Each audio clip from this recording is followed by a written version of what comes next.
Եվ մեկ ժամանակ այնուհետև կհետևեն հարցեր, եթե կունենաք։ Շնորհակալ եմ։ Ազգային ժողովի մեծարգո նախագահ, մեծարգո փոխնախագահներ, ազգային ժողովի հարգելի պատգամավորներ, կառավարության հարգելի անդամներ, ներկայացնում եմ կառավարության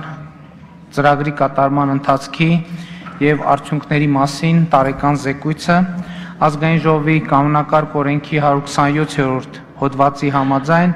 կառավարությունը յուրաքանչյուր տարի մինչև մարտի 1-ը ազգային ժողով է ներկայացնում նախորդ տարում իր ծրագրի կատարման ընթացքի եւ արդյունքների մասին զեկույց, այսինքն դե յուրե այսօրվա մեր զեկույցը պետք է վերաբերվի 2019 թվականի կառավարության գործունեության արդյունքներին,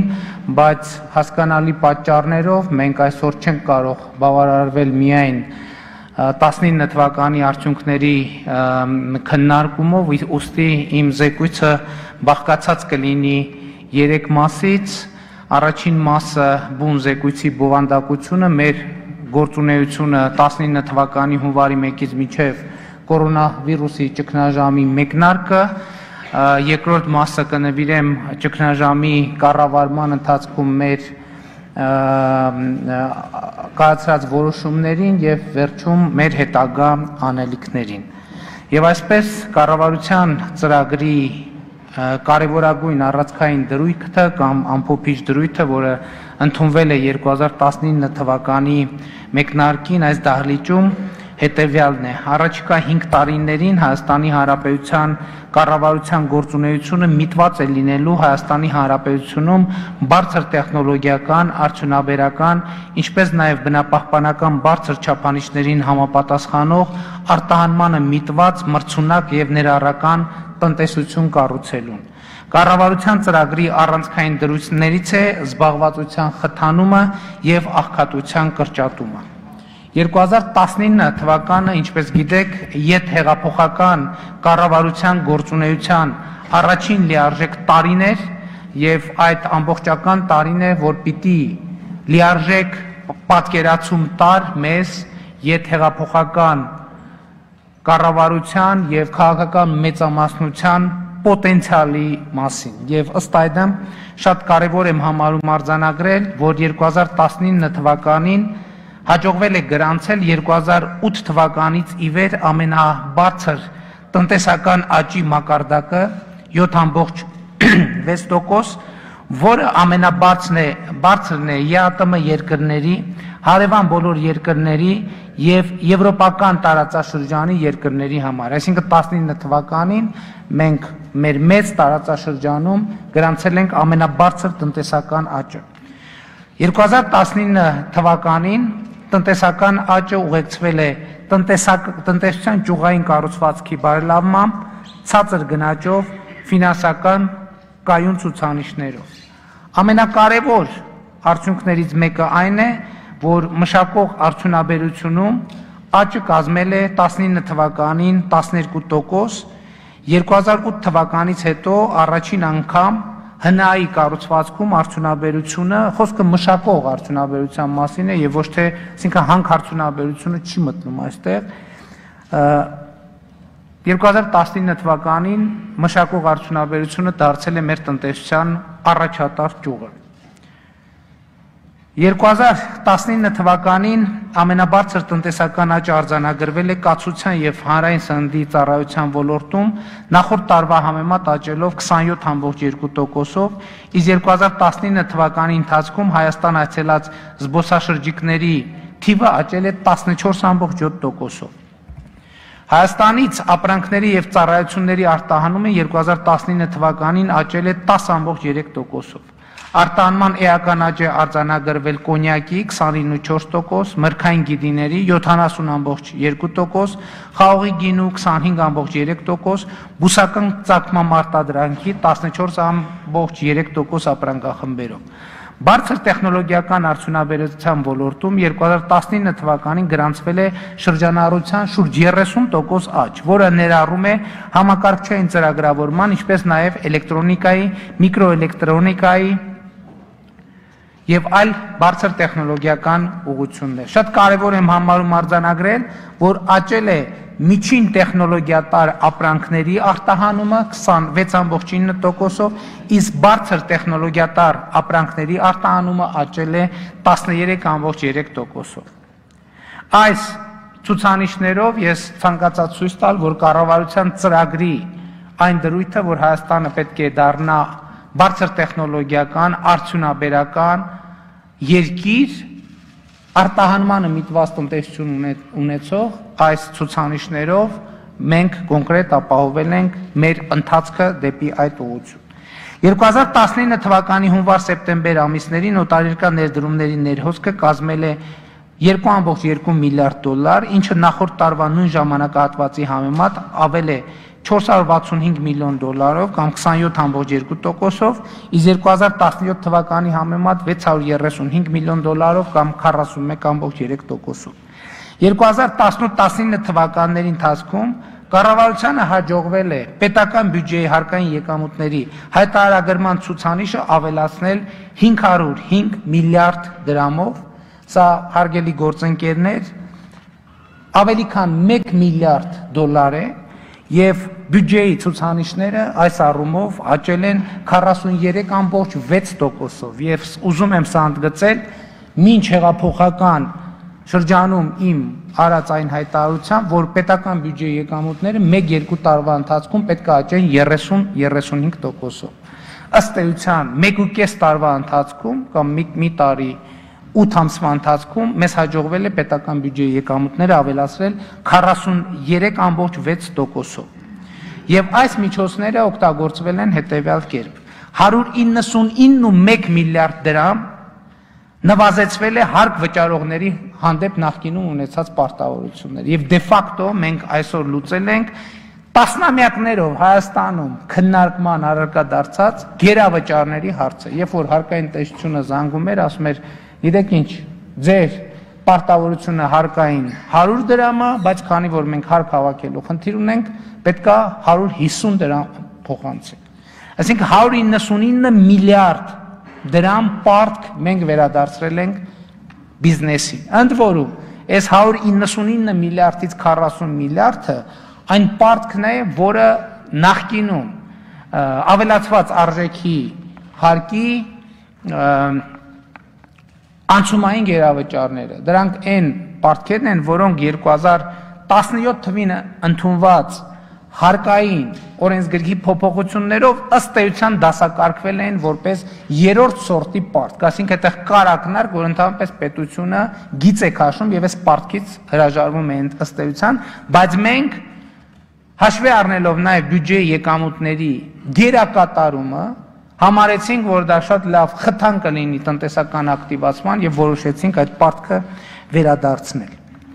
Իսկ 306 միլիարդ դրամով մնացած 306 միլիարդ դրամը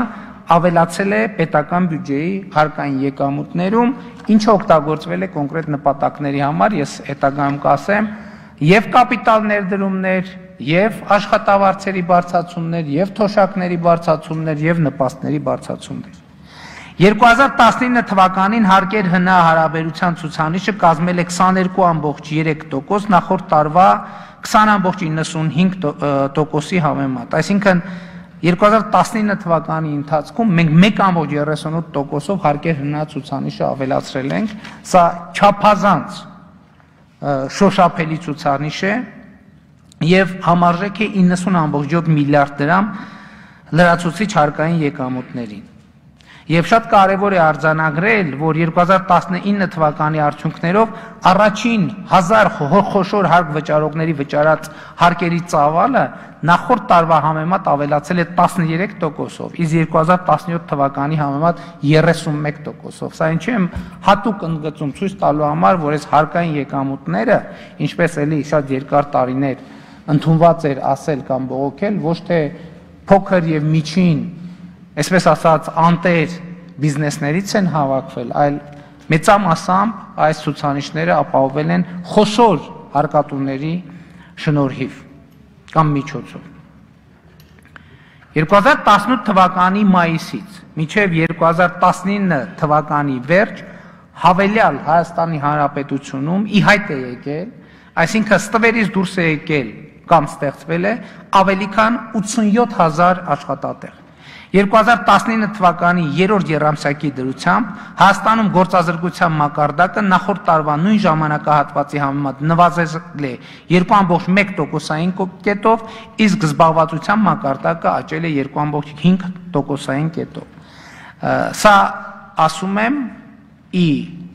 ցույց այն բանի, որ կառավարության ծրագրում գրված քաղաքականությունը զբաղվածության խթանման գործազրկության կրճատման ուղղությամբ շատ էական եւ շոշափելի արդյունք է արձանագրել 2019 թվականին։ Հաշվետու տարում նորոգվել եւ հիմնանորոգվել է 460 կիլոմետր ճանապարհ, որից 110 կիլոմետրը կառավարության սուբվենցիոն ծրագրերով։ Սա մի հիմնական մասով բյուջեի լրացուցիչ եկամուտների հաշվին։ 2019 թվականի վիճակագրական վերջին տվյալների համաձայն 2018-ի ընթացքում կառավարությանը հաջողվել է 2,2%-ային կետով նվազեցնել աղքատության մակարդակը եւ այն հասնել 23,5%-ային կետի։ Ծայրահեղ աղքատության մակարդակը նույն ժամանակահատվածում նվազել է 1,4-ից մինչև 1%։ Ես ուզում եմ հիշեցնել, հարգելի գործընկերներ, որ իմ քայլը դաշինքի նախընտրական ծրագրում որպես նպատակ արձանագրված է ծայրահեղ աղքատության վերացումը մինչև 2023 թվականը եւ այս տեմպով, եթե մեզ հաջողվի այս տեմպով շարունակել, մեզ դա կհաջողվի անել եւ նաեւ ըստ էության պետք է արձանագրել, որ համենայն դեպս նախաճգնաժամային շրջանում մենք ունեցել ենք աղքատության ամենացածր պատմական մակարդակը Հայաստանի Հանրապետությունում։ Հաշվետու ժամանակահատվածում Հանրապետությունում միջին անվանական աշխատավարձը ավելացել է 5,8%։ 2019 թվականի հունիսի 1-ից զինված ուժերի զինծառայողների ամսական վարձատրությունը կախված ծառայության վայրից եւ պայմաններից բարձրացել է մինչեւ 30%-ով, սեպտեմբերի 1-ից հանրակրթական դպրոցների շուրջ 38,000 ուսուցիչների, բարձրագույն ուսումնական հաստատությունների 2600 դասախոսների, առաջին օղակի 10,000 բուժաշխատողների աշխատավարձերը բարձրացել են 10-ից 30%-ով։ Հոկտեմբերի 1-ից փրկարար ծառայության սպայական անձնակազմի եւ կրտսեր խմբի աշխատավարձը բարձրացել է մինչեւ 52%-ով։ 2020 թվականի հունվարի 1-ից քրեակատարողական ծառայողների աշխատավարձը բարձրացել է 30%-ով։ 2020 թվականի հունվարի 1-ից նվազագույն աշխատավարձը 55,000-ից բարձրացել եւ սահմանվել է 68,000 դրամ։ Կառավարությունը 2019 թվականի հունվարի 1-ից բարձրացրել է 64,084 նպաստառուների նպաստների, 3,307 զինվորական կենսաթոշակառուների կենսաթոշակների չափերը նվազագույնը սահմանելով 25,500 դրամ։ Սա 2019 թվականի հունվարի 1-ից։ Իսկ 2020 թվականի հունվարի 1-ից բարձրացվել է նաև 21,700, չէ կներեք, էլի 19 թվականի հունվարի 1-ից բարձրացվել է նաև 21,785 աշխատանքային եւ 7,583 երկարամյա ծառայության զինվորական կենսաթոշակ ստացողների կենսաթոշակները նվազագույն կենսաթոշակի մակարդակ սահմանելով 25,500 դրամը։ 2020 թվականի հունվարի 1-ից կենսաթոշակների չափը բարձրացել է միջինը 10%-ով։ Հարգելի գործընկերներ, հարկ եմ համարում ընդգծել, որ 2018 թվականի մայիսից մինչև այսօր մենք ավելի քան 1,100,000 մարդու կամ աշխատավարձը, կամ նպաստը, կամ թոշակը ավելացրել ենք, ընդ որում պարտադիր չի, որ դա լինի բյուջեի ուղղակի ֆինանսավորմամբ, ուզում եմ հիշեցնել, որ համահարթ եկամտային հարկի սահմանմամբ հունվարի 1-ից բարձրացել են 100 հազարավոր մարդկանց աշխատավարձերը։ Ես էլի ուզում եմ անդրադառնալ, քանի որ գիտեմ, որ շարունակ տարբեր նպատակներում այդ թեման քննարկվում է, պետական ծառայողների եւ պաշտոնյաների աշխատավարձի բարձրացմանը, ես ուզում եմ կրկին ընդգծել, այո, իմ որոշմամբ դա տեղի է ունեցել եւ դա տեղի է ունեցել, որովհետեւ Հանրապետության հրապարակի հեղափոխական հարթակից ես խոստացել եմ, որ պետական ծառայողների աշխատավարձերը կբարձրանան եւ այդ խոստումը ի կատար է ածվել։ Ինչու պարգևավճարների համակարգով եւ ոչ աշխատավարձերի համակարգով, որովհետեւ գործող աշխատավարձերի համակարգը, որ այսօր գործում է, իր ստեղծման առաջին օրից դեֆորմացված է եւ այսօր մենք հանրային ծառայության բարեփոխումների շրջանակներում այս ողջ process-ը, որը մենք հիմա իրականացնում ենք de facto որպես աշխատավարձ, de jure որպես պարգևավճար, կտրանսֆորմացնենք ձեր հաստատմամբ եւ աջակցությամբ որպես աշխատավարձի համակարգ։ Ուզում եմ ասել, որ մենք պլանավորում ենք պետական կառավարման համակարգում հատկապես դատա իրավական համակարգում ավելացնել աշխատավարձերը, որովհետև մենք համոզված ենք, որ դա է ճանապարհը Հայաստանում արդյունավետ անկախ դատական համակարգ ունենալու։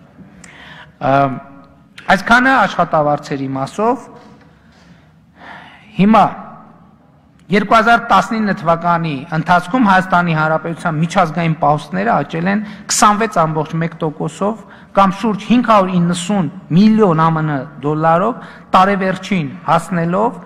2.85 միլիարդ ԱՄՆ դոլարի մակարդակի։ Երրորդ հանրապետության պատմության մեջ Հայաստանի միջազգային պահուստները երբեք այսպիսի մակարդակ չեն ունեցել։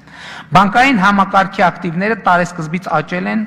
16.9%-ով կամ 842 միլիարդ դրամով, տրամադրված վարկերի ծավալը 16.9%-ով կամ 528 միլիարդ դրամով, ներգրավված ավանդների ծավալը 20.7%-ով կամ 611 միլիարդ դրամով։ Միջազգային վարկանիշային գործակալությունները արձանագրված տնտեսական ցուցանիշների եւ վարվող ոլորտների քաղաքականությունների գնահատման արդյունքում բարձրացրել են Հայաստանի սուվերեն վարկանիշը, մասնավորապես Fitch-ը այն բարձրացրել է BB-, Moody's-ը BA3 մակարդակի։ 2019 թվականի բանկերում Հայաստանի ոչ ռեզիդենտներից ներգրավված ավանդները ավելացել են 48%-ով կամ 337 միլիարդ դրամով, կազմել են շուրջ 1 տրիլիոն դրամ։ Այս միտումը մի կողմից համահունչ է ցածր տոկոսադրույքներով շուկայներից դեպի բարձր տոկոսադրույքների շուկա կապիտալի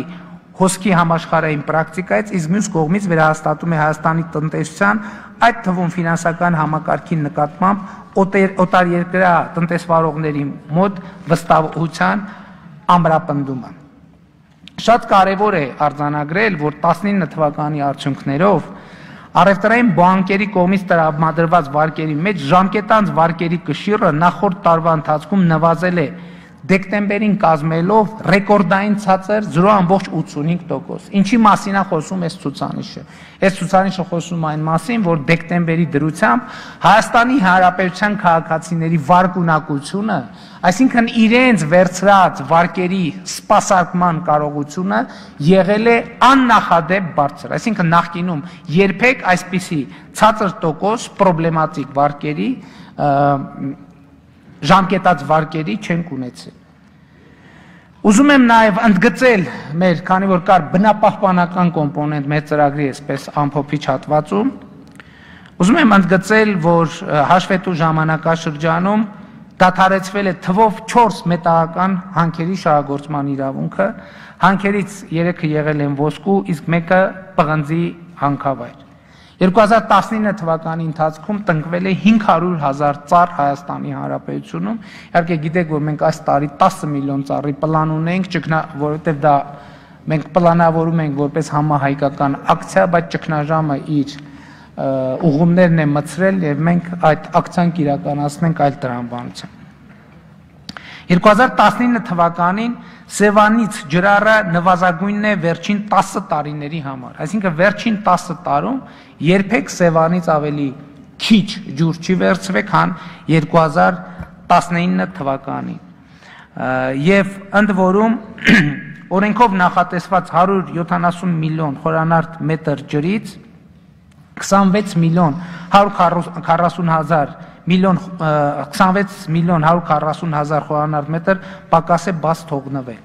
Օրենսդրական փոփոխության արդյունքում Սևանա լճից հավելյալ ջրառ իրականացնելու համար կառավարությունը ազգային ժողովին կարող է դիմել այն դեպքում, եթե պաշտոնապես հայտարարվել է երաշտ։ Իդեպ ուզում եմ ընդգծել, որ այս կետերից երկուսը առնվազն այս օրենսդրական նախաձեռնությունը եւ նվազագույն աշխատավարձի փոփոխության օրենսդրական նախաձեռնությունը բխել է ազգային ժողովից եւ այդ օրենսդրական նախաձեռնության հեղինակներ են ազգային ժողովի պատգամավորներ։ Ես ուզում եմ նաև որպես մեր գործունեության կարևոր ցուցանիշ, մեկ-երկու ցուցանիշ նշել նաև զինված ուժերի հետ կապված եւ դուք գիտեք, որ մեզ համար շատ կարևոր է զինված ուժերու մասնավորապես առաջնագծի պատշաճ կահավորումը, ու ես նախորդիվ արդեն հանրահայտ է սպառազինությունների ձեռքբերումը, բայց ես ուզում եմ արձանագրել հետեւյալը, որ հաշվետու ժամանակաշրջանում առաջնագծում տեղադրվել է 225 գերժամանակակից տեսադիտարկման սարք, արդյունաբերական հոսանք է ստացել 64 մարտական դիրք, մշտական ջուր է ստացել 134 մարտական դիրք, 35 մարտակարգ դիրքում կահավորվել է մոդուլային բաղնիք եւ այսօրվա դրությամբ դուք գիտեք, որ զինված ուժերը անցնում են նոր սննդակարգի, այսօրվա դրությամբ զինված ուժերի ժամկետային զինծառայողների 74%-ը արդեն սնվում է նոր սննդակարգի համակարգով, մարտական դիրքերի 54%-ը սնվում է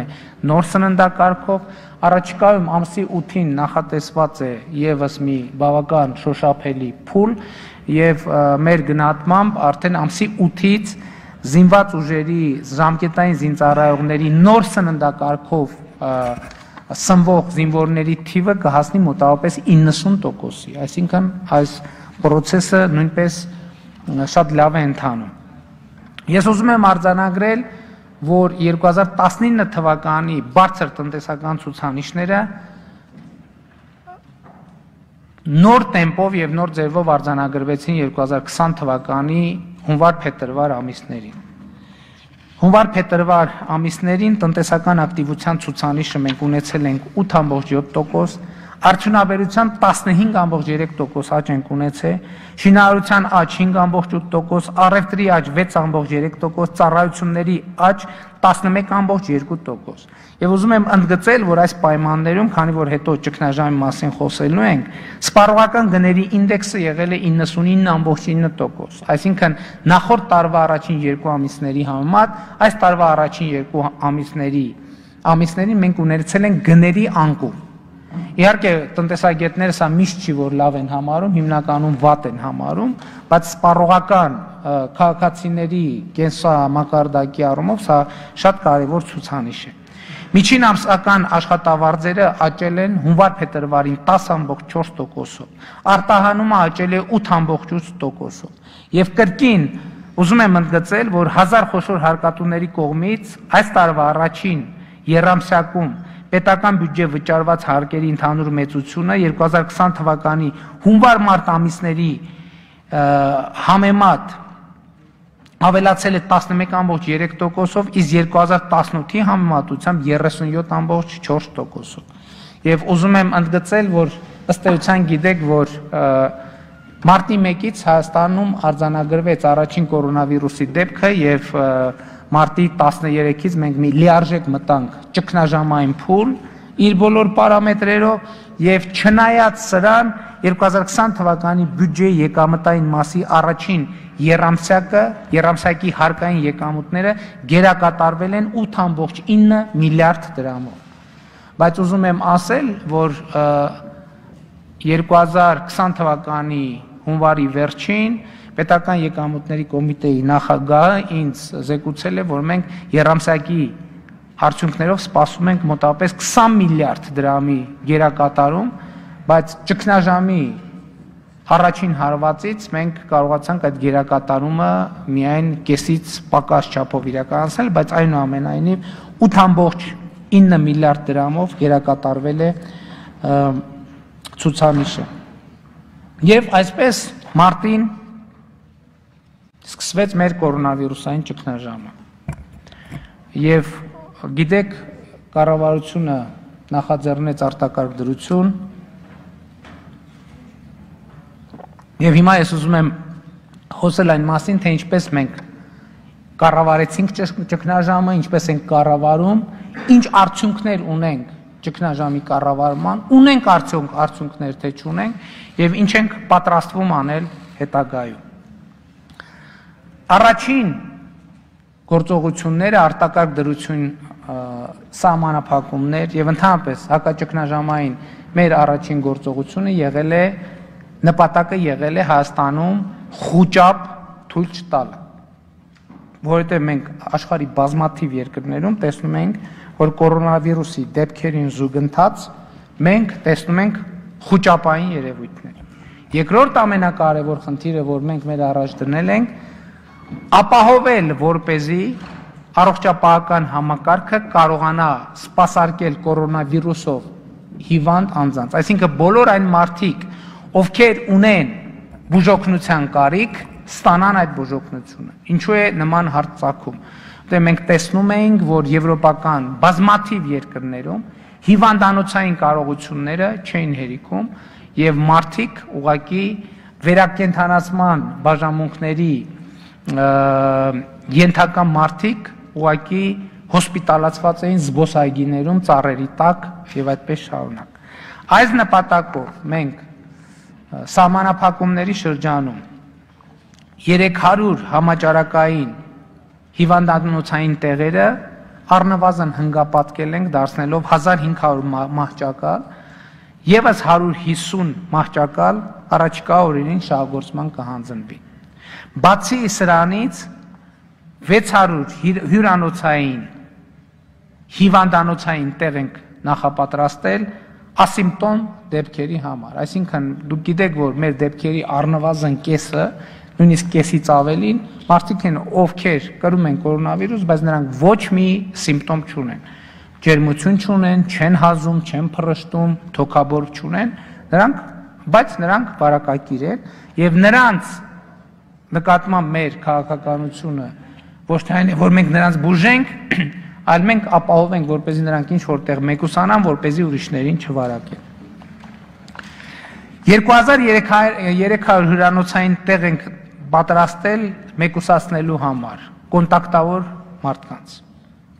Այս ընթացքում մեկուսացվել են շուրջ 6000 մարդիկ։ Եվ ուզում եմ ընդգծել, շատ կարևոր է եղել առաջին օրվանից, որ մենք այս մեկուսացման եւ հակաճգնաժամային միջոցառումների ընթացքում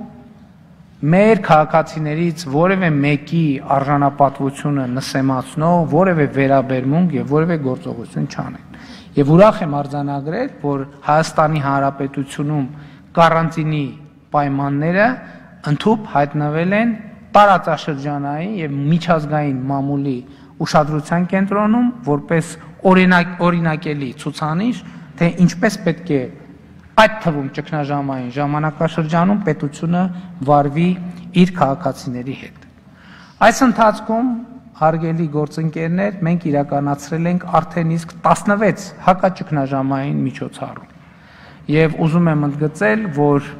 ազգային ժողովի ներկայացուցիչները լիարժեք մասնակցություն են ունեցել մեր հակաճգնաժամային միջոցառումների քննարկումը եւ ուզում եմ առիթից օգտվելով շնորհակալություն հայտնել մեր գործընկերներին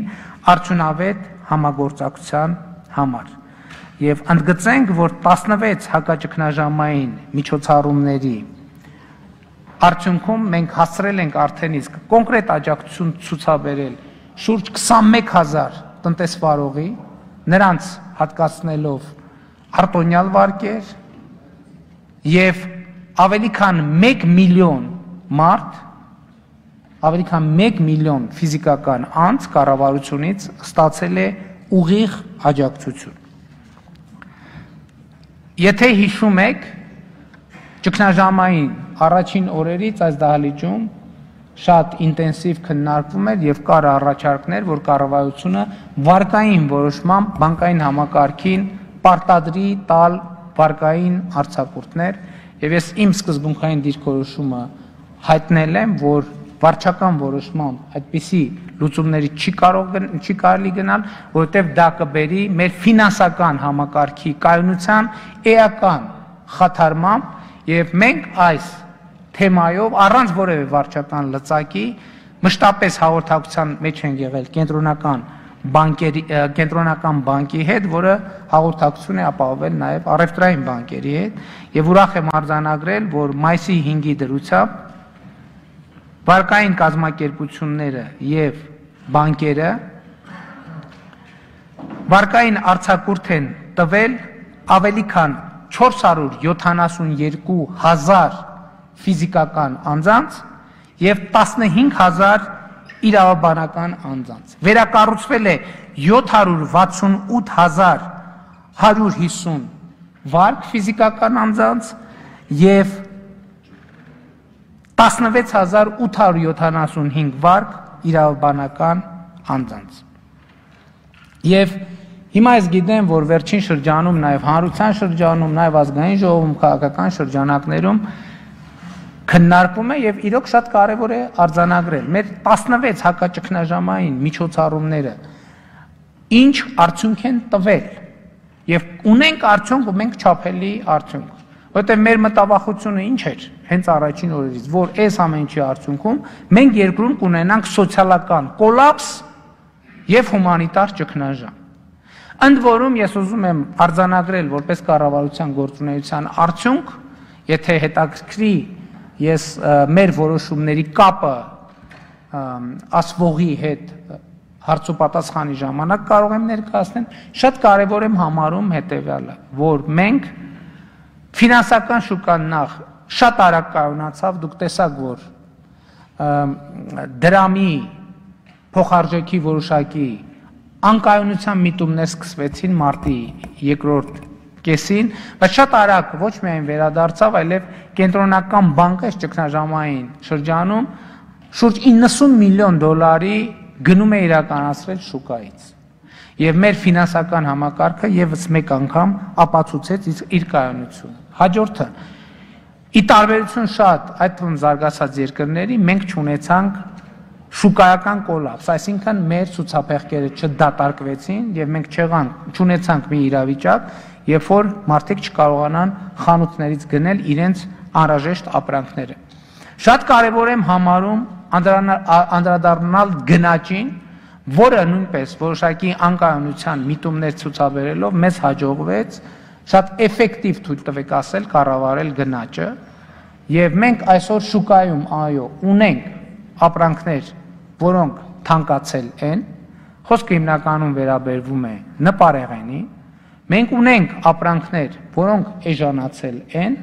եւ մենք ունենք ապրանքներ, օրինակ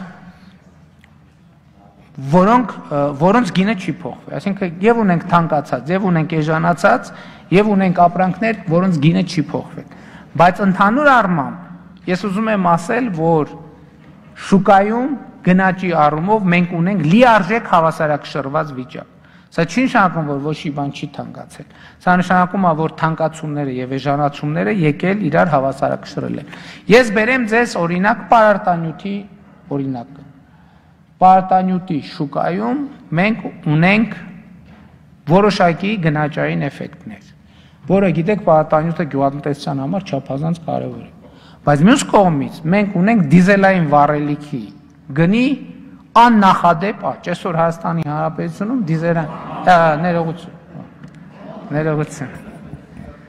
դիզելային վառելիքի գնի աննախադեպ նվազում եւ այսօր Հայաստանի Հանրապետությունում դիզելային վառելիքը վաճառվում է 330 դրամով, ավելի ցածր 320, արդեն 300 չենք հասցնում հետևից փաստորեն։ Ինձ դիզելը 280-ով արդեն, հա, շատ ավելի լավ։ Եվ ես ուզում եմ էլի մեր ուշադրությունը հրավիրել մի շատ կարևոր հարցի։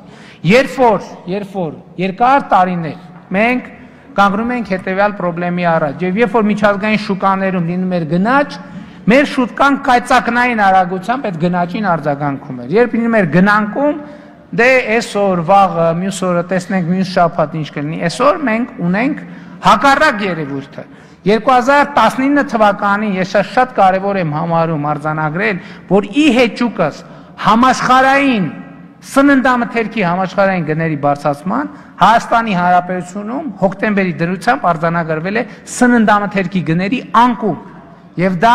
միայն մի բանի շնորհիվ մենաշնորհային իրավիճակը Հայաստանի Հանրապետությունում հաղթահարված է։ Նույնը վերաբերվում է նաեւ բենզինի եւ դիզվառելիքի շուկային։ Հիմա արդյունքների մասին։ Արդյոք կառավարությունը ունի ցուցանիշներ, որոնցով մենք կարող ենք արձանագրել ի վերջո Հայաստանի Հանրապետությունում սոցիալական կոլապս, սոցիալական ճգնաժամ կա, թե չէ։ Ես հիմա ուզում եմ հրապարակել տվյալներ, որոնք իմ կարծիքով սենսացիոն են։ 2020 թվականի ապրիլի 29-ի դրությամբ Հայաստանի Հանրապետությունում եղել է արձանագրվել է 620,905 աշխատատեղ, խոսքը միայն այն աշխատատեղերի մասին է, որոնցով մարդիկ ստացել են աշխատավարձ։ Այդ աշխատավարձի համար ներկայացվել է եկամտային հարկի հաշվարկ եւ վճարվել է եկամտային հարկ։ 620,000 մարդ ստացել է աշխատավարձ ապրիլի 20-ի դրությամբ։ Ես ուզում եմ ընդգծել, որ փետրվարին օրինակ Հայաստանի Հանրապետությունում եղել է 618,000 աշխատատեղ։ 2019 թվականի ամռանը մենք առաջին անգամ արձանագրել ենք, որ Հայաստանի Հանրապետությունում աշխատատեղերը հատել են 600,000-ի սահմանագիծը։ Բայց մենք հիմա ճգնաժամի պայմաններում գոնե այսօրվա դրությամբ, ճիշտ է, անկանխատեսելիությունը մեծ է, մենք մայիսին չգիտենք ինչ կլինի։ Բայց մենք Հայաստանի Հանրապետությունում ապրիլի 20-ի հաշվետվություններով ավելի շատ աշխատավարձ ստացող մարդ ա եղել, քան փետրվարի դրությամբ։ Ընդ որում մարտին ապրիլին աշխատավարձի ֆոնդը կազմել է 123 միլիարդ 883 միլիոն դրամ։ Իսկ փետրվարին 119 միլիարդ 700 միլիոն դրամ։ Այսինքն ապրիլի դրությամբ Հայաստանի Հանրապետությունում քաղաքացիները մոտավորապես 3-4 միլիարդ դրամ ավելի շատ աշխատավարձ են ստացել, քան փետրվարին։ Սա ինչի համար եմ ասում։ Ցույց տալու համար, որ այո, արձանագրում եմ, որ Հայաստանի Հանրապետության կառավարությանը այսօրվա դրությամբ հաջողվել է ճգնաժամը կառավարել այնպես, որ մենք կարող ենք վստահ խոսել սոցիալական ճգնաժամի բացակայության մասին։ Ես ձեզ հիմա ավելի սենսացիոն տվյալներ հաղորդեմ։ Դուք գիտեք, թե ինչքան քննարկվեց կոմունալ վճարների թեման։ Դա դարձել էր մի ժամանակ, այսպես ասած, ներքաղաքական թիվ 1 թեման, ոմանք նույնիսկ ուզում էին կոմունալների դրոշով հակահեղափոխություն անել։ Դուք գիտեք, որ մենք կոմունալների հետ կապված 14 ծրագիր ենք իրականացրել։ Եվ այդ 4 ծրագրի իմաստը որն է, որ մենք մոտավորապես 5 միլիարդ դրամ փոխհատուցել ենք Հայաստանի Հանրապետության քաղաքացիների կոմունալ վճարները։ Այն կանխավարկածով, որ մարդիկ պարտք են, չեն կարողանում վճարել, եւ մենք պետք է իրենց աջակցենք։ Իհարկե սա մի հսկայական սեգմենտի համար ճիշտ է, բայց այսօրվա դրությամբ ես ձեզ մի բան ասեմ, մեր փոխանցումներից 5 միլիարդ փոխանցումից մոտավորապես 2 միլիարդ դրամը հաշիվներին նստել է որպես կանխավճար։ Այսինքն 2 միլիարդ դրամ հիմա կոմունալների նստած է մարդկանց կոմունալների հաշիվներին, ովքեր իրենց կոմունալ վճարները փակել են։ Սա ունի երկու բացատրություն։ Առաջինը ապացուցված վիճակագրություն է, որ Հայաստանում անապահով խավի բաժանորդները ամենապարտաճանաչ վճարողներն են կոմունալ վճարների։ Եվ մեր հաշվարկներով 800 միլիոն դրամը մոտավորապես հենց այս սեգմենտի ժողովրդի հաշիվներին են նստել որպես կանխավճար։ Սա նշանակում է, որ 800 միլիոն իրենք ազատված են այդ վճարներից։ Մեր գնահատմամբ 1.2 միլիարդ դրամը նստել է այն մարդկանց հաշիվներին, ովքեր իրականում դրա կարիքը չունեն։ Եվ դրա պատճառը կառավարությունը նաև այս էր պատճառը, որ մենք այս որոշումը կայացնելիս շատ մտածում էինք, տատանվում էինք, որովհետև մեր ամենամեծ խնդրը հակաճգնաժամային միջոցառումներ իրականացնելիս եղել է հետևյալն, ինչպես դարձնել մաքսիմալ հասցեական։ Բայց քանի որ մենք այլ գործիք չունենք, մենք որոշել ենք որոշակի էլեկտրաէներգիայի, գազի եւ ջրի սպառման մակարդակը վերցնել որպես հասցե, եւ բայց դրա արդյունքում մենք հիմա մոտավորապես 1.8 միլիարդ դրամ փոխանցել ենք այն մարդկանց հաշիվներին, ովքեր դրա անհրաժեշտությունը չունեն։ թույլ տվեք ասել, հարգելի գործընկերներ, ներողություն եմ խնդրում նման հիշատակման համար, այդ թվում նաև մեծ թվով ենթադրաբար ազգային ժողովի պատգամավորների կոմունալ հաշիվներին մենք փոխանցել ենք մոտավորապես 20,000 դրամ յուրաքանչյուր բաժանորդի համար։ Եվ իմ կոչն է, խոսքը վերաբերվում է նրանց, ովքեր էլեկտրաէներգիա սպառել են, ասենք օրինակ 25,000 դրամի փետրվարին, շատ կարևոր է արձանագրել, որ մենք բոլոր փոխանցումների համար հիմք ընդունել ենք փետրվար ամսվա հաշիվները, որպես ձմեռային շատ օգտագործված հաշիվ։ Եվ ելի ես ուզում եմ մի անգամ կոչ արել է 1.8 միլիարդ դրամի մեր սիրելի հայրենակիցներին, նրանք ովքեր չունեն այդ կոմունալ աջակցության կարիքը, ես նրանց կոչ եմ անում, խնդրում եմ այդ աջակցել մեզ, որպես այդ 20,000 դրամը վերահասցեագրվի այն, հա? Կներեք, երբ որ ձեր բաժանորդային հաշիվները ստուգեք, դուք հիմա կտեսնեք, դուք վստահաբար ստացել եք այդ աջակցությունը, դուք կարող եք տեսնել, թե ինչքան եք ստացել։ Միջինը 20,000 դրամ, 16-րդ միջոցառման շրջանակներում բոլորը ստացել եք այդ աջակցությունը, եւ ես ձեզ կոչ եմ անում այդքանով գտնել ձեր շրջապատում մարդ, ով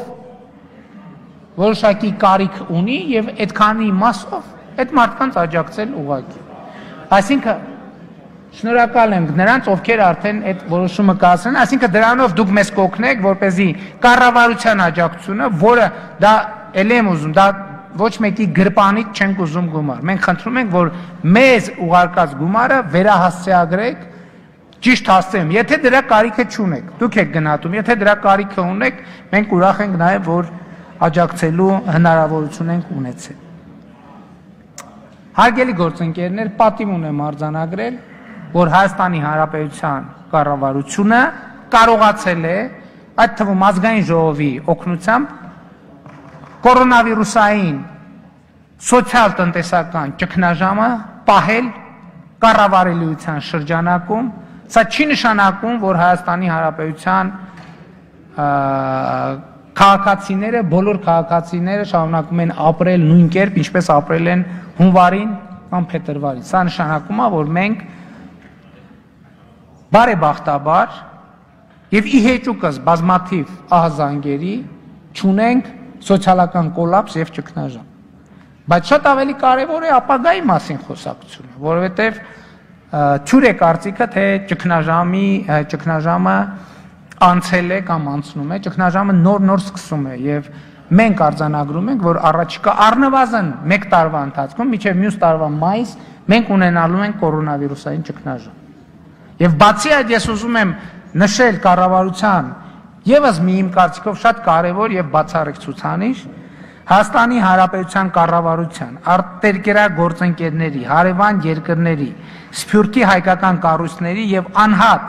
քաղաքացիների ակտիվ աջակցությամբ ու օգնությամբ մարտի սկզբից Հայաստան է վերադարձել շուրջ 70,000, իսկ արտակարգ դրության հայտարարելու պահից ի վեր 23,000 քաղաքացի։ 70,000-ը հաստատվեց թիվը, հա, ճշտված։ Այո։ Եվ հիմա ուզում եմ նաև ասել, որ Հայաստան վերադարձած եւ Հայաստան լքած քաղաքացիների ցուցանիշը։ 2019 թվականի առաջին եռամսյակով Հայաստանի Հանրապետության 17,000 քաղաքացի ավել է վերադարձել, քան հեռացել է Հայաստանի Հանրապետությունից։ Սա մի կողմից լավ է իհարկե եւ ի կատարում են հայրենադարձության մեր քաղաքականության, բայց մյուս կողմից շատ լեգիտիմ հարց է բարձրացվում։ Բայց այդ մարդիկ, որ այս տարի արտագնա աշխատանքի մեկնելու հնարավորություն չունեն, ոնց են ապրելու այդ մարդիկ եւ ինչով են զբաղվելու։ Հարգելի գործընկերներ, պատիվ ունեմ հայտարարել, որ մենք որոշում ենք կայացրել, որ այս տարի կազդարարենք կրթական եւ առողջապահական ավելի քան 100 օբյեկտների նորոգման, հիմնանորոգման եւ կառուցման ծրագրեր։ Այսինքն Հայաստանի Հանրապետության կառավարությունը կմեկնարկի շուրջ ավելի քան 100 այս փուլում ասում եմ միայն կրթական եւ առողջապահական օբյեկտների շինարարության մեկնարկի մասին եւ մենք հույս ունենք, որ դրանով կապահովենք մեր արտագնա աշխատանքի մեկնող հայրենակիցներին, ընդ որում ոչ միայն այս տարի, այլև նաեւ մյուս տարի, որովհետեւ այդ սկսած կառուցապատումները բնականաբար մինչև տարվա վերջ չեն ավարտվելու եւ մյուս տարի շարունակվելու են։ Բայց հարց կամ մտավախություն։ Մենք ունենք մտավախություն, որ կառավարությունը կհայտարարի մրցույթները, կառավարությունը կհատկացնի ֆինանսավորումը։ Հիմա հարցը հետեւյալն է. Հայաստանի Հանրապետությունում կան արդյոք ընկերություններ, ձեռնարկություններ, որոնք կմասնակցեն այդ մրցույթներին, կհաղթեն մրցույթներին, կիրականացնեն այդ շինարարությունը ստեղծելով նոր աշխատատեղեր։ Սա մեր ամենամեծ մտավախությունն է եւ նախորդ տարվա փորձը մեզ թույլ է տալիս նման մտավախություն ունենալ, որովհետեւ գործնականում նախորդ տարի մենք շատ լայն ճանապարհաշինական աշխատանքներ իրականացնենք, շինարարական եւ նախորդ տարի գործնականում շինարարական 100%-անոց պոտենցիալը ներգրաված էր աշխատանքի մեջ։ Այսինքն եթե մենք նախորդ տարի ուզենայինք, այսինքն ուզում էինք, կարող ենք կրկնակի ֆինանսները դնել, մենք այդ ճանապարհները չենք կառուցի, որովհետեւ այդ ճանապարհներ կառուցող ընկերությունները չկան։ Ես ձեզ ուզում եմ բերել մի օրինակ, օրինակ հիմա սկսվել է Տավուշի մարզի Մակարավանք տանող ճանապարհի հիմնանորոգումը, ընդ որում ուզում եմ արձանագրել, որ այդ ճանապարհը երբեք ասֆալտապատված չի եղել, այսպես ինչպես հիմա, բայց մենք այդ ճանապարհը փորձում ենք վերանորոգել արդեն մի տարուց ավելի եւ մենք մրցույթ ենք հայտարարում եւ այդ մրցույթին ընկերություններ չեն մասնակցում։ Ինչու չեն մասնակցում ընկերություններ, որովհետեւ այդ ընկերությունները այնքան մրցույթների են մասնակցել, այնքան են շահել, որ իրանք այլ ի վիճակի չեն ավելի շատ աշխատանք անել։ Եվ ուրեմն այս 100 կրթական եւ առողջապահական օբյեկտների մասին հայտարարելով ես իմ կոչն է մեր շինարարության ոլորտի կազմակերպություններին, որ կոնսոլիդացնեն իրենց ուժերը, առաջիկայում արդեն մրցույթները կհայտարարվեն եւ ես հույս ունեմ, որ մեզ կհաջողվի գալ համագործակցության այնպիսի մակարդակի, որ մենք արտագնա աշխատանքի մեկնող մեր քաղաքացիների համար ոչ միայն աշխատատեղ կապահովենք, այլև շատ լուրջ ներդրումներ կիրականացնենք առողջապահության եւ կրթության բնագավառում։ Հարգելի գործընկերներ, ես ուզում եմ խոսել նաև 2019 թվականին եւ այսօրվա դրությամբ միջև Հայաստանում հաստատված քաղաքական իրավիճակի մասին, որովհետեւ ինչպես հայտնի է, ժողովրդավարությունը մեր ծրագրի կարևորագույն դրույթներից մեկն է։ Շատ կարևոր է արձանագրել, թե ինչ իրավիճակ է քաղաքական Հայաստանի Հանրապետությունում։ Պատիվ ունեմ արձանագրել, որ Հայաստանի Հանրապետությունում 2018 թվականի մայիսից ի վեր հաստատված է ժողովրդավարական կայունություն։ Հայաստանի Հանրապետությունը կայուն ժողովրդավարական պետություն է։ Գիտեք, Հայաստանի Հանրապետությունում շատ երկար տարիներ հաստատված է եղել ավտորիտար կայունություն։ Եվ ավտորիտար կայունության ֆոնին ժողովրդավարական կայունությունը երբեմն կարող է թողել անկայունության տպավորություն։ Բայց ես ուզում եմ արձանագրել, որ Հայաստանի Հանրապետությունում հաստատված է ժողովրդավարական կայունություն, հաստատված է ժողովրդական եւ ժողովրդավարական իշխանություն եւ Հայաստանի Հանրապետության ժողովրդավարական կայունությանը ոչինչ չի սպառնում։ Պատիվ ունեմ արձանագրել, որ Հայաստանի Հանրապետությունում չկա որևէ քաղաքական, կրիմինալ, մաֆիոզ ուժ, որը ի վիճակի լինի խաթարել Հայաստանի Հանրապետությունում ժողովրդավարական կայունությունը, որը ի վիճակի լինի Հայաստանում կասկածի տակ դնել 2018 թվականին տեղի ունեցած ոչ բռնի ժողովրդական թավշյա հեղափոխություն։ Հայաստանի Հանրապետությունում ժողովրդավարական կայունություն է հաստատված եւ հարկ եմ համարում ընդգծել, որ 2019 թվականին բոլոր միջազգային ժողովրդավարական ինդեքսներում Հայաստանի Հանրապետությունը արձանագրել է տպավորիչ անգամներով աճ միջազգային ժողովրդավարական հանրության ետնախորշերից տեղափոխվելով միջազգային ժողովրդավարական հանրության թույլ տվեք ասել առաջնաբեմ։ Ինչ խնդիրներ մենք չենք կարողացել լուծել 2019 թվականին։ Մենք չենք կարողացել լուծել Հայաստանի Հանրապետությունում անկախ վստահելի դատական համակարգ ունենալու հարցը։ Եվ ես ուզում եմ ասել, թե ինչու մենք չենք կարողացել լուծել անկախ վստահելի դատական իշխանության հարցը։ Դրա համար կա գոյություն ունի մեկ պատճառ, որովհետև մենք իրոք ուզում ենք, որ Հայաստանի Հանրապետությունում լինի անկախ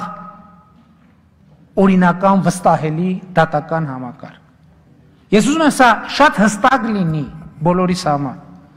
Ոչ թե մենք ուզում ենք իշխանության կամ հեղափոխության կամ նույնիսկ ժողովրդի համար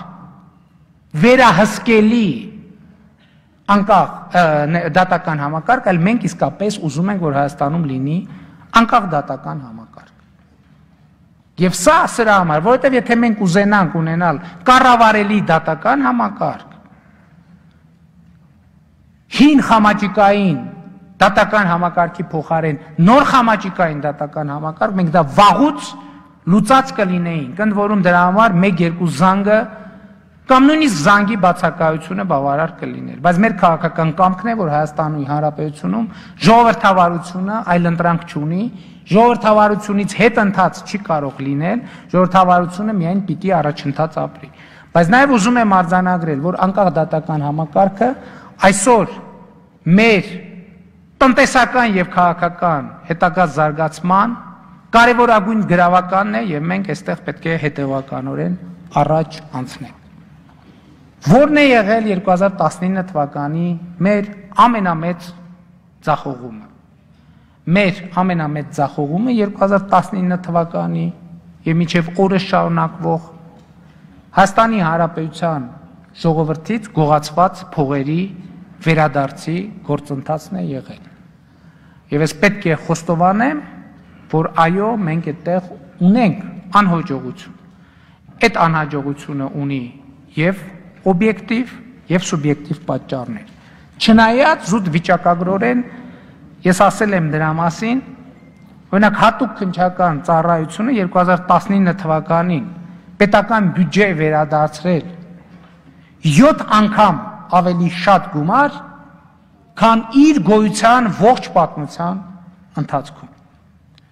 Եվ ազգային անվտանգության ծառայությունը, եւ քննչական կոմիտեն, եւ ոստիկանությունը նախկինի համեմատ պետական բյուջե վերադարձված գումարների թվերը տասնապատկել են, տասնապատկել։ Բայց սա միևնույնն է, ես համարում եմ, որ մենք այս ոլորտում կոռուպցիայի դեմ պայքարում ունենք անհաջողություններ։ Եվ այդ անհաջողությունները ունեն մի քանի շերտեր եւ ես ուզում եմ այդ մի քանի շերտերի մասին խոսել։ Առաջինը ուզում եմ լիարժեք խոստովանել, որ մեր դատաիրավական համակարգում կան նվիրյալ բարձր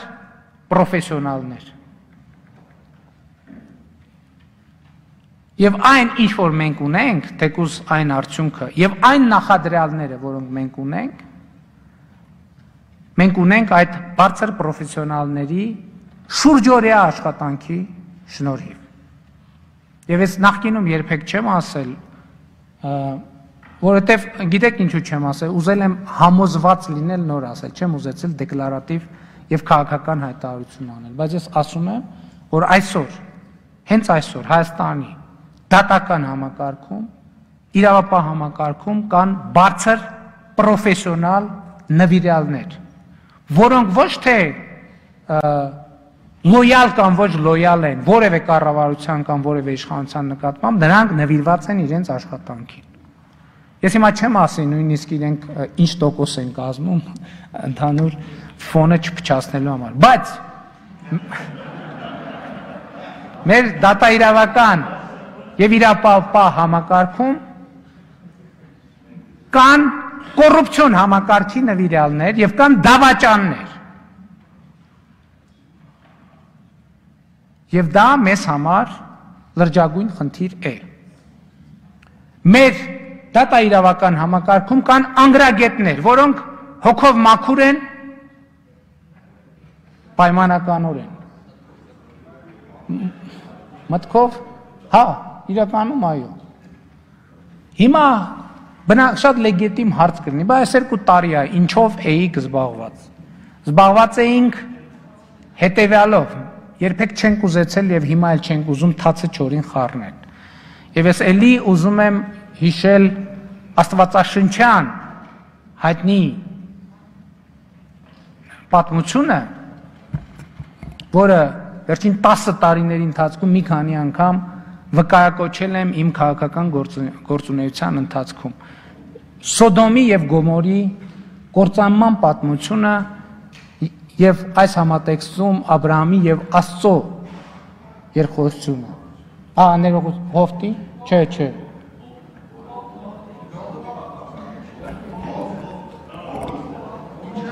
Մի րոպե, Աբրահամի, հա, կներեք։ Թույլ տվեք ես իմ իմացածը։ Երբ որ երկխոսությունը հարց է տալիս, երբ որ իմանում է Սոդոմի եւ Գոմորի կործանման կամ գուցե քաղաքը խառնում է։ Հարց է տալիս, ասում է, եթե այդ քաղաքում 50 արդար լինի, կկործանես այդ քաղաքը էլի, այդ քաղաքի հետ նաև այդ 50 արդարներին։ Եվ պատասխանը լինում է հետևյալը, որ ոչ, չեմ կործանի։ Ասում է, լավ, եթե 10 արդար լինի, կկործանես, ասում է, ոչ, եթե 10 արդար լինի, այդ 10 արդարի շնորհիվ չենք կործանի այդ քաղաքը։ Բանը հասնում է նրան, ասում է, լավ, եթե մի արդար լինի, այդտեղ Աստված լուծում է գտնում, ասում է, այդ մի արդարին կհանեմ քաղաքից եւ մնացածի հարցը լուծեմ։ Եվ ես ուզում եմ ասել, որ Հայաստանի Հանրապետության դատաիրավական համակարգում կան 10 արդարներ եւ Հայաստանի Հանրապետության կառավարությունը եւ խորհրդանական մեծամասնությունը դատաիրավական համակարգը քանդուքար չի արել, չի ավերել, միայն այդ 10 պայմանականորեն 10, այդ խնդրում եմ բան չա, հետո մամուլը գրել է, հա 10-ում նկատիվները, անազգաններից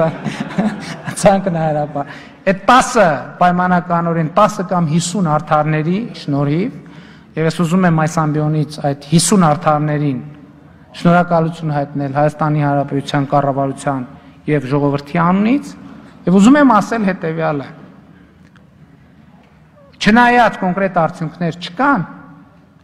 բայց հիմա ես 100%-ով համոզված եմ, չգիտեմ երբ, ինչ ժամանակացույցով այդ քննչական մարմինները եւ դատական մարմինները կասեն, բայց ես թույլ տվեք 100%-ով համոզվածություն հայտնել, որ ընթացող քննությունների արդյունքներով 100%-ով, ոչ թե 99, այլ 100%-ով կբացահայտվի երկար տարիներ Հայաստանում գոյություն ունեցած կոռումպացված ամբողջ համակարգը իր բոլոր ճյուղերով, իր բոլոր գործող անձանց, իր բոլոր մեխանիզմներով եւ իր ամբողջ դրամաշրջանառությամբ։ Եվ համոզված եղեք, բոլոր կոռուպցիոներները կկանգնեն պատասխանատվության առաջ եւ Հայաստանի Հանրապետության ժողովրդից գողացված կվերադարձվի։ Ուզում եմ նաեւ շնորհակալություն եւ գոհունակություն հայտնել այն փաստի կապակցությամբ, որ Հայաստանի ազգային ժողովը ընդունել է ապօրինի գույքի բռնագանձման մասին օրենքը եւ մենք առաջիկայում կունենանք բավարար գործիքակազմ, ժողովրդից գողացվածը ետ բերել ոչ միայն քրեական, այլև քաղաքացիական ընթացակարգերով։ Շնորհակալություն ուշադրության համար։ Պատրաստ եմ պատասխանել ձեր հարցերին։ Հարգելի